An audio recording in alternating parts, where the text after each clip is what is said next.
Cancer শব্দটা শুনলেই কিন্তু আমাদের সবার মনে একটা ভয় কাজ করে, তাই না? কিন্তু আজ আমরা এই ভয়টাকে একটু দূরে সরিয়ে রাখব। কিভাবে? একদম সঠিক তথ্য দিয়ে। স্ক্রিনে যে ইনফোগ্রাফিকটা দেখতে পাচ্ছেন, সেখানে ক্যান্সার নিয়ে সবচেয়ে জরুরি ২০টা প্রশ্ন আর তার উত্তর দেওয়া আছে। আজ আমরা এই ছবির খুঁটিনাটি একদম সহজ বাংলায় বিশ্লেষণ করব, যাতে এই জটিল বিষয়টা আমাদের সবার কাছে পরিষ্কার হয়ে যায়। চলুন আর দেরি না করে শুরু করি। আমাদের আজকের এই পুরো আলোচনাটা মূলত ৬টা সহজ ধাপে ভাগ করা হয়েছে। প্রথমত, ক্যান্সার আসলে কি, এর ঝুঁকি আর লক্ষণগুলো কি, কিভাবে রোগ নির্ণয় ও স্টেজিং করা হয়, এর চিকিৎসা ও পার্শ্ব প্রতিক্রিয়া কেমন, এটা নিয়ে সমাজে প্রচলিত কিছু ভ্রান্ত ধারণা ও প্যালিয়েটিভ কেয়ার, এবং সবশেষে কিভাবে প্রতিরোধ ও প্রাথমিক শনাক্তকরণ সম্ভব। ব্যাস, এই ধাপগুলো পেরোলেই পুরো ব্যাপারটা জলের মতো পরিষ্কার হয়ে যাবে। তাহলে চলুন প্রথম ধাপেই ঢুকে পড়া যাক। ক্যান্সার আসলে কি? বিজ্ঞানীদের চোখে এর প্রাথমিক ধারণাটা একটু বুঝে নেওয়া যাক। সহজ কথায় বলতে গেলে ক্যান্সার মানে হলো আমাদের শরীরে কোষের অস্বাভাবিক আর একদমই অনিয়ন্ত্রিত বৃদ্ধি, মানে কোষগুলো যখন তখন বাড়তে থাকে। আর এখানে মেটাস্ট্যাসিস বলে একটা শব্দ দেখতে পাচ্ছেন, তাই তো? এটা কিন্তু খুব গুরুত্বপূর্ণ একটা ব্যাপার। মেটাস্ট্যাসিস মানে হলো যখন এই অস্বাভাবিক কোষগুলো তাদের উৎপত্তিস্থল থেকে শরীরের সুস্থ অংশে ছড়িয়ে পড়ে। ডানদিকের ছবিটা একটু খেয়াল করুন। দেখতে পাচ্ছেন কিভাবে অস্বাভাবিক কোষগুলো একটা লাল আর কমলা রঙের চেনের মতো শরীরের অন্যান্য অংশে ছড়িয়ে যাচ্ছে। ঠিক এভাবেই জিনিসটা কাজ করে। এবার একটা দারুণ তথ্য দিই। শরীরের টিউমার হওয়া মানেই কিন্তু ক্যান্সার নয়। বাম দিকের ছবিটায় দেখুন, বিনাইন টিউমারগুলো কিন্তু একটা ক্যাপসুলের ভেতরে খুব সুন্দরভাবে সীমাবদ্ধ থাকে। এরা অন্য জায়গায় ছড়ায় না। কিন্তু ডান দিকের ওই হলুদ রঙের ওয়ার্নিং সাইন দেওয়া ম্যালিগনেন্স টিউমারটা দেখুন। এর আকার কেমন এলোমেলো, তাই না? আর এটা খুব আক্রমণাত্মকভাবে আশেপাশে ছড়িয়ে পড়ছে। রোগ নির্ণয়ের সময় চিকিৎসকরা ঠিক এই পার্থক্যটাই সবার আগে খোঁজেন। আচ্ছা, এবার আসা যাক আমাদের দ্বিতীয় ধাপে, ঝুঁকি আর লক্ষণ। শরীর কিন্তু আগে থেকেই আমাদের কিছু সতর্ক বার্তা দেয়। সেগুলো কি কি? এখানে কিছু প্রাথমিক লক্ষণ পরিষ্কারভাবে তুলে ধরা হয়েছে। ধরুন, কোনো নির্দিষ্ট কারণ ছাড়াই অস্বাভাবিক রক্তপাত হওয়া বা শরীরে হঠাৎ করে কোনো অস্বাভাবিক পিণ্ড বা চাকা অনুভব করা, এগুলো কিন্তু বেশ অ্যালার্মিং। আর ঝুঁকির দিকটা খেয়াল করলে দেখবেন, ইনফোগ্রাফিকে সিগারেট আর বিষাক্ত রাসায়নিকের পাশে হলুদ রঙের সতর্কীকরণ চিহ্ন দেওয়া আছে। এর মানে হল পরিবেশের বিভিন্ন বিষাক্ত উপাদান আর ধূমপানের মতো বদভ্যাসগুলো ক্যান্সারের ঝুঁকি আক্ষরিক অর্থেই বহুগুণ বাড়িয়ে দেয়। লক্ষণ তো জানলাম। এরপর কি? তৃতীয় ধাপে আমরা দেখব রোগ নির্ণয় আর স্টেজিং নিয়ে, মানে চিকিৎসার মূল যাত্রাটা আসলে কিভাবে শুরু হয়। চিকিৎসকদের এই রোগ নির্ণয়ের প্রক্রিয়াটা কিন্তু খুব চমৎকারভাবে ধাপে ধাপে সাজানো। প্রথম ধাপে সিটি স্ক্যান বা এমআরআই এর মতো আধুনিক ইমেজিং প্রযুক্তির সাহায্যে শরীরের ভেতরের একটা পরিষ্কার ছবি নেওয়া হয়। এরপর যদি সন্দেহজনক কিছু ধরা পড়ে, তখন দ্বিতীয় ধাপে করা হয় বায়োপসি।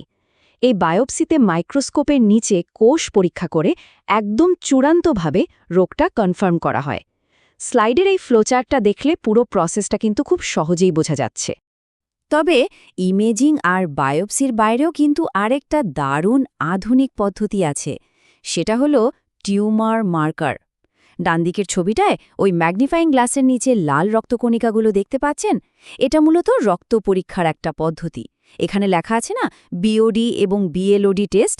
ঠিক এরকম নির্দিষ্ট কিছু ব্লাড টেস্ট করে শরীরের ভেতরে ক্যান্সারের কোনো সূচক বা উপস্থিতি আছে কিনা তা খুব সহজেই ধরে ফেলা যায়।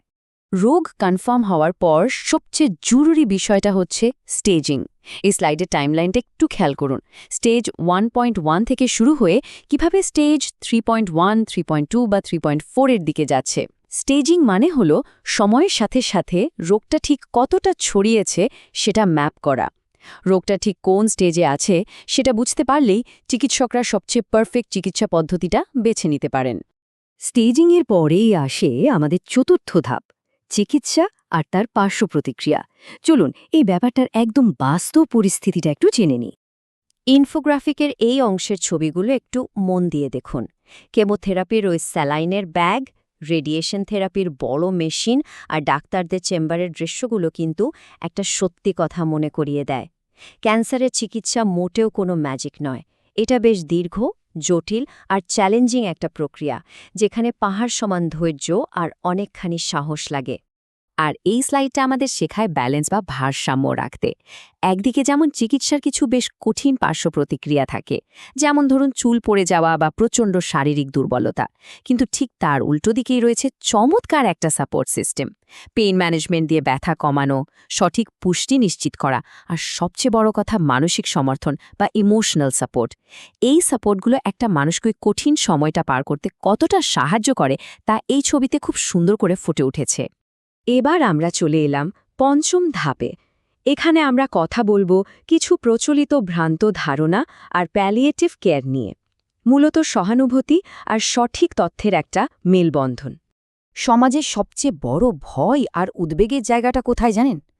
অনেকেই মনে করেন ক্যান্সার কিছু আছে, মানে আক্রান্ত কারোর আশেপাশে থাকলে বা তাকে ছুলে কি এটা ঝরাতে পারে? এর উত্তর হচ্ছে একদম স্পষ্ট এবং জোরালো একটা না। স্লাইডে ওই যে লাল রঙের ক্রস চিহ্ন দেওয়া মানুষটার ছবি দেখছেন, ওটাই প্রমাণ করে যে ক্যান্সার কোনোভাবেই সংক্রামক বা ছোঁয়াচে রোগ নয়। এটা কখনোই একজনের শরীর থেকে আরেকজনের শরীরে লাফিয়ে যায় না। এই সত্যিটা যদি আমাদের সবার জানা থাকে, তাহলে আক্রান্ত মানুষদের প্রতি আমাদের আচরণ আরও অনেক বেশি স্বাভাবিক আর মানবিক হবে, তাই না? আরেকটা বিষয় হচ্ছে, রোগটা যখন অনেক বেশি অগ্রসর হয়ে যায় তখন প্যালিয়েটিভ কেয়ার বা উপশমমূলক চিকিৎসার দরকার হয়। স্ক্রিনের ওই প্রশান্তিদায়ক আইকনগুলো সেটাই বোঝাচ্ছে। এটা কিন্তু পুরোপুরি রোগ সারানোর চেষ্টা নয়, বরং রোগীর শারীরিক কষ্ট কমানো আর মানসিক প্রশান্তি দেওয়ার একটা বিশেষায়িত ব্যবস্থা, যাতে জীবনের ওই কঠিন সময়টাতেও রোগীর আত্মসম্মান আর আরামটা বজায় থাকে। দেখতে দেখতে আমরা একদম শেষ ধাপে, মানে ষষ্ঠ ধাপে চলে এসেছি, প্রতিরোধ আর প্রাথমিক শনাক্তকরণ। কিভাবে আমরা স্বাস্থ্যের হ্রাস নিজেদের হাতে রাখতে পারি সেটাই এখন দেখব। এই স্লাইডের ছবিগুলো খেয়াল করুন, এগুলো মূলত আমাদের প্রোঅ্যাক্টিভ হতে শেখাচ্ছে। ওই ম্যাগনিফাইং গ্লাসটা মনে করিয়ে দিচ্ছে ম্যামোগ্রাম বা প্যাপস্মিয়ারের মতো নিয়মিত স্ক্রিনিংয়ের কথা। তারপর দৌড়ানোর ছবিটা বলছে রোজ ব্যায়াম করতে, ফলের বাটিটা বলছে স্বাস্থ্যকর খাবার খেতে, আর ওই যে ইনজেকশন দেওয়া ঢালের ছবিটা, ওটা বলছে প্রতিরোধকমূলক ভ্যাকসিন নেওয়ার কথা। মানে এই ছোট ছোট কাজগুলো করেই কিন্তু আমরা ক্যান্সারকে অনেকখানি দূরে সরিয়ে রাখতে পারি। আর পোস্টার থেকে তুলে নেওয়া এই উক্তিটা কিন্তু আজকের আলোচনার সবচেয়ে শক্তিশালী বার্তা।